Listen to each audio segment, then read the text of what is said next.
Yung batang ito, pinaampon mo. Opo, totoo po. Okay. Gawa ko lang po yun sa hirap ng buhay. Wala pa pong trabaho yung asawa ko. Pero ngayon, gusto mo nang bawiin. Opo.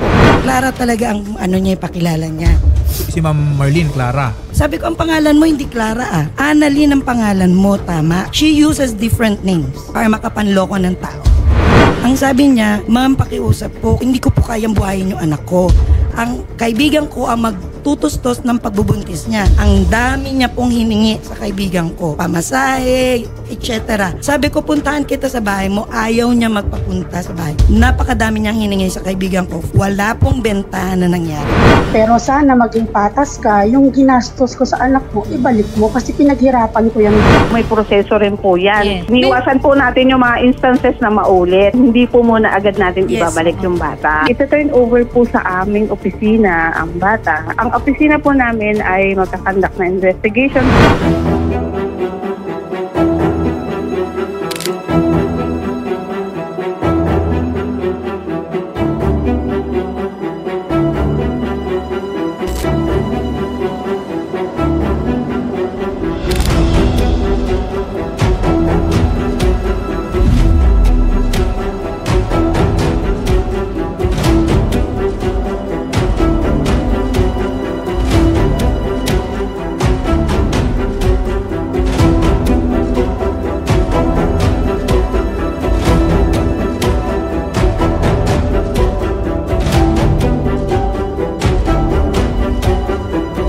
Sa part po ng CSWD, ano po ba yung ating magiging proseso para po dito since kanina po ay nagkaroon na po kayo ng pag-uusap nila Ma'am Joy? Sa part namin, masasabi ko na wala pong tama sa mga ginawa nila sa pangyayari. So, unang-una si mother, parang meron na siyang plano ng pagluloko. Dahil kasi iniba niya yung mga pangalan niya, hindi lang once, hindi lang twice, no? Thrice, tapos nag-iiba rin siya ng address. Tapos, kung una pa man na ayaw pala niyang pumayag, bakit siya nanghihingi ng pera? At sa part naman nung nagbibigay ng pera, mali din. Kasi basta't po may money involved sa ganyan, is human trafficking po yun, may kulong. Hindi po pwedeng na ganyan ang mangyayari. So sa ngayon po, ang magiging decision namin is kukuhanin namin si baby.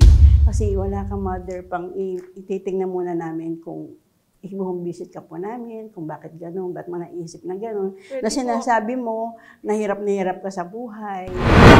Pasalanan ko po. Sobra yun nangyari.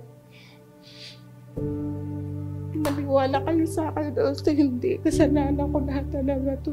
Kung di ko pina-adapt yung baby ko, hindi sana ganito problema. Sumasakit po ulo. Hindi ko alam ang gagawin ko po. Ang gusto ko lang, hindi ko naman pinasama porket pumunta ako kay Rapid Tulpo. Hindi ko sila pinasama. Ang ano ko lang po dito, gusto ko lang po mapawi yung anak ko. Ano sa pera, totoo po kayo, hindi ko talaga mabibigay ng buo yung binigay niyo sa akin. May trabaho po yung asawa ko kahit matatapos naman yan habang buhay kami. Mababayaran ko kayo kung magkano yung nagastos niyo sa amin. Tao lang po ako. Kung may pera lang, hindi ko ano yung anak ko. Mahal na mahal ko mga anak ko po. Kahit kailan hindi po ako nagpa-adapt. Ngayon lang talaga sa pandemya. Dahil sa kahirapan, walang tumutulong sa akin. Hindi ka mag-anak ko, hindi kapatid ko. Mali naman yung paraan mo, ate. Mara yung paraan mo. Hindi po tama yun para lang may makain mga anak mo, manluloko ka. Parang pinakain mo na rin sa mga anak mo yung panlulokong ano, mali naman yun. Gusto mo bang gayahin ka ng Pero anak mo? po, ito yung nangyari sa akin. Puro karma po nangyari sa akin ngayon. Nung una naka-live ka pa, sobrang nakakahiya. So ngayon po, temporary shelter na sa amin yung anak mo, no? Dadali namin sa DSWD. Titingnan namin hanggang kung ikaw ba karapat dapat na maging nanay ni baby o kung may kakayanan na kayo, no? I-aanin po namin, i-assess po muna namin yung family nyo. At saka yung lumalabas sa kwento natin dahil kayo lang ang nagsukwento at saka yung kay ma'am, hindi pa namin alam kung ano pa talaga dito yung totoo, no? Kasi tinawag ko din sa barangay, hindi ka din kilala doon. at may binanggit silang pangalan na sabi mo naman kapatid ng asawa mo. So, siguro din mo na namin, no? Babalidate po na namin po. Wala pong problema, ma'am. Yung ginawa ko po, panluloko, hindi ko na po uulitin. Talagang hindi na po Kasi sa mga mauulit. anak ko nangyayari po. Kasi pag naulit po yun, talagang makakasunod ka. Ito po, yung bata is, hindi pa nyo malaman kung ano pong action pa ang gagawin namin. Kasi assess pa po namin maigi. Pero unang-una po, walang mag-aalaga sa 4 kong anak po. For the meantime, hindi po namin muna sa'yo ibabalik yung baby. Sa amin po muna. Sa mga anak pa niya na sinasabi, paano po kayo magiging proseso natin sa part ng CSWD? Yun po ma'am, ibabalidate namin ngayon kung kailangan namin silang bigyan ng assistant. Pwede naman po. Titingnan muna namin. Kasi sinabi niya nag-aaral, sabi naman ni ma'am, hindi na pala nag-aaral yung mga anak niya. So titingnan po natin kung totoong mga hindi nag-aaral. At ano din ang kalagayan ng asawa niya, ng pamumuhay nila. Babalidate pa po namin. Regarding naman po dito, ma'am, sa nabanggit na 40,000 na dapat ibalik ni ma'am. So, sa part po ba natin sa CSWD or sa batas natin, paano po kaya yun? Bawal po kasi yun, mami. Bawal po sa part ng nagmingi ng pera, sa part ng tumanggap, at sa part din ng nagbigay, bawal po kasi yun. Human trafficking po yun, may kulong po. Saka yun nga, yung pag-uusap, nagpagpalagay na natin, wala din pera involved, pero pag-uusap na ibibigay yung bata, bawal pa rin po yun, hindi po dumadaan sa proseso. So, ma'am Joy, regarding do sa 40,000, ano po ba yung nabanggit din ni Ma'am Margie? Yung document na sinabi ni Ma'am Aina na yung kasulatan ng pinirman ay baliwala. Tanggap na namin wala. Pero kanina nag-express si Margie na sayang yung pinag-ipunan niya kasi domestic helper siya and very sincere yung pagbigay niya ng pera. But you know, in the end, wala talaga yun. Hindi naman ako mapatawad ngayon. Hingi na lang po ako kapatawaran sa Diyos sa lahat ng pinagkagawa ko. At hindi nila pinulot yung pera. Pinaghirapan din nila yun.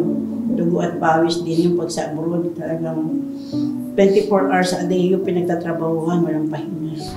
So yun po, lesson learned na rin po. Never ma-involve sa mga ganitong usapan kahit na siya walang money involved. Bawal po kasi dapat dumadaan tayo sa proseso. Dumadaan tayo sa DSWD na kung saan yun yung tamang ahensya tungkol sa pagpapaangko ng bata. At saka, yung baby naman po, masigurado kayo na maaalagaan sa amin. Meron po kaming child caring institution na pwedeng mangalaga sa kanya. For the meantime, habang ina-assess namin yung nanay, depende po sa inyong ipapakita sa amin, ma'am. Depende po sa assessment namin, maaring maibalik sa inyo ng ilang buwan lang, maaring hindi na rin. So, yun po yun, ma'am, ha? Depende po yan sa inyo, sa assessment na namin. Isa rin po sa assessment namin yan, kung kinakailangan mag-undergo siya ng counseling, psychological counseling, tapos pwede namang magbibigay kami ng livelihood kung talaga may kakayanan siya maghanap negosyo, at bibigyan din namin ng food assistant kung talagang yung mga anak niya is So yun po, kaya po namin bibisitahin kasi titignan namin kung paano kami makakatulong sa iyo. No, para makaano ko sa problema yan. Pero yun lang po, wag na muna po gagawin itong panloloko na ito, ha? Oo, wag na po. Kasi huwag nyo antayin na makulong kayo.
Rafi, marami pong salamat Sir Rafi. At humingi po ako ng kapatawaran na pina-adapt ko po yung baby ko po. Sobra talaga nagsisisi po ako Sir Rafi. Pero nagpapasalamat po ako. Agad-agad niyo po inaksyonan yung pagpunta ko pa lang po doon sa inyo. Hindi ko na po uulitin po Sir Rafi yung ginawa ko po. Maraming salamat na lang po Sir Rafi at natulungan niyo po ako. Kayo lang talaga po ang makakatulong po sa akin. Marami pong salamat.